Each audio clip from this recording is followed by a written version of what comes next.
Welcome viewers, you're watching Good Morning Lagos Live on Ibile TV. I am Funsho Oloja. And I'm Lucky Odion. Good morning. Let's see what the dailies are for us today, starting with The Sun. The federal government has concluded plans to shut the third mainland bridge in Lagos. The federal government disclosed this through the Federal Controller of Works in Lagos, Adedamola Kuti, yesterday. Kuti added that consultations are already underway for closure of the bridge for repairs. The bridge connects the mainland part of Nigeria's commercial capital to the island, where many corporate organizations have their head offices. He did not specify the exact dates the bridge would be closed to traffic or how long the repairs would last, but disclosed that the bridge may be shut by 12 midnight tomorrow in order to carry out tests, some repairs, and open it to traffic by midnight on Sunday. So also on The Sun, we have bloodbath in Taraba, Adamawa. Over 50 people were reported killed in another bloody attack in several communities bordering Adamawa and Taraba states on Monday night. Residents told Daily Sun that some Fulani militia attacked several ethnic villages in Gojefa, Bujum Yashi, Bujum Waya, Sabunlai, and Bujum Kuswa in Numan local government area of Adamawa State.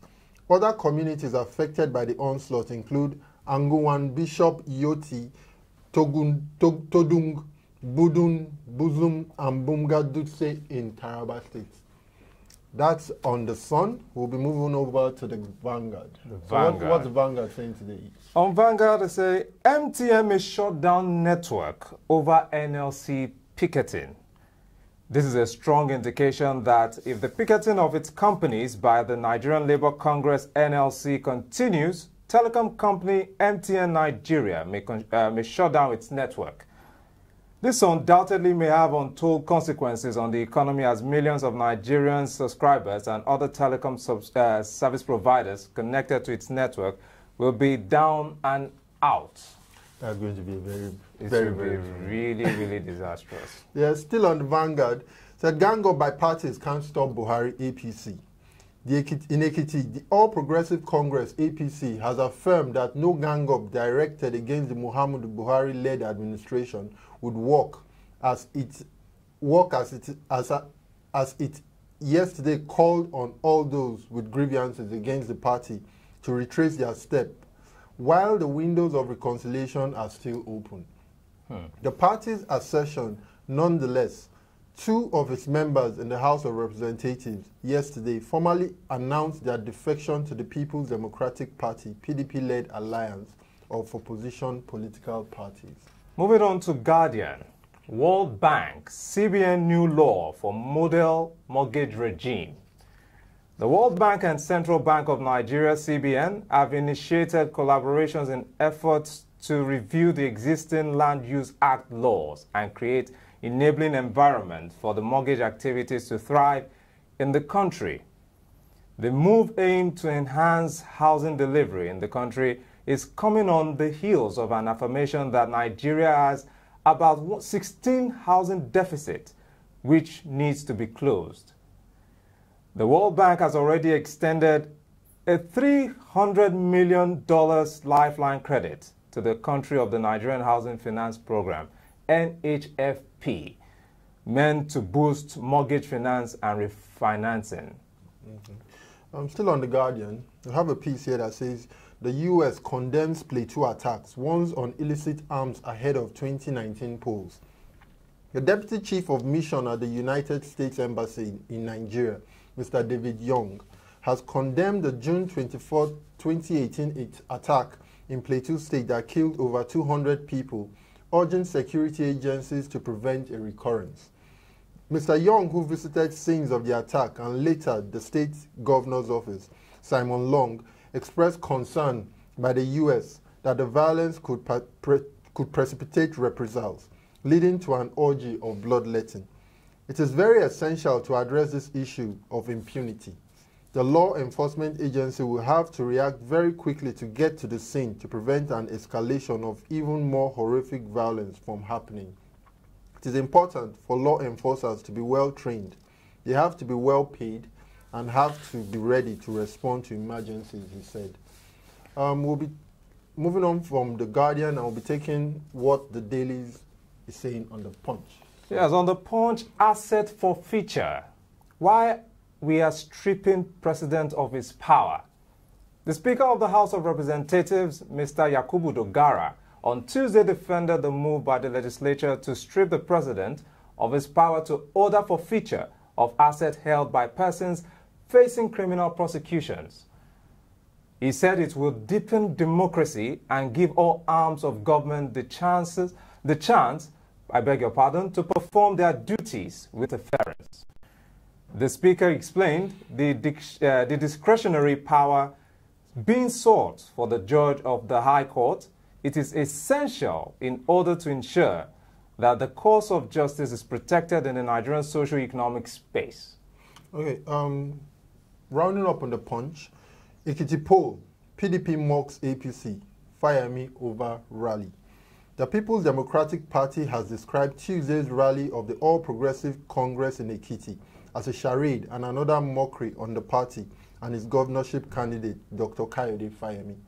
The party said that the alleged refusal of Ekiti people to attend the rally, leading to APC's resort to allegedly renting of the crowd from neighboring states, clearly demonstrated their resolve to have nothing to do with the APC.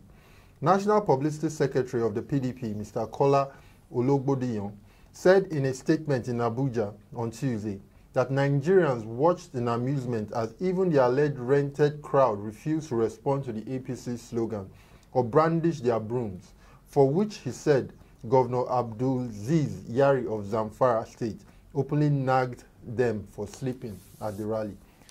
That's funny, you know. That's quite interesting. All right, so that's on the dailies for today. We'll be taking a short break and then we'll be coming back to give you who our Woman Crush Wednesday is going to be. We'll be right back.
Welcome back and thanks for staying with us.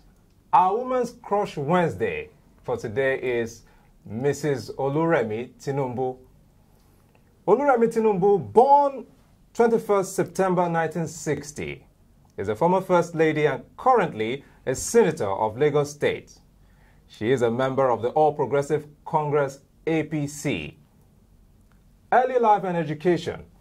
Oluremi Tinubu was youngest of 12 children. She was raised in Ogun State. Tinubu received a BS in Education from the University of Ife and a National Certificate of Education in Botany and Zoology from Adeyemi College of Education. Political career. Oluremi Tinubu became the first lady of Lagos State when her husband, Bola Tinubu, was elected as governor. As first lady, she established the New Era Foundation, dedicated to establishing centers for all-round development of young ones and promote public awareness on environmental, health, and community service. When Tinubu was elected, it was challenged at the Legislative House Election Petition Tribunal, which would later convene and uphold the election in 2012.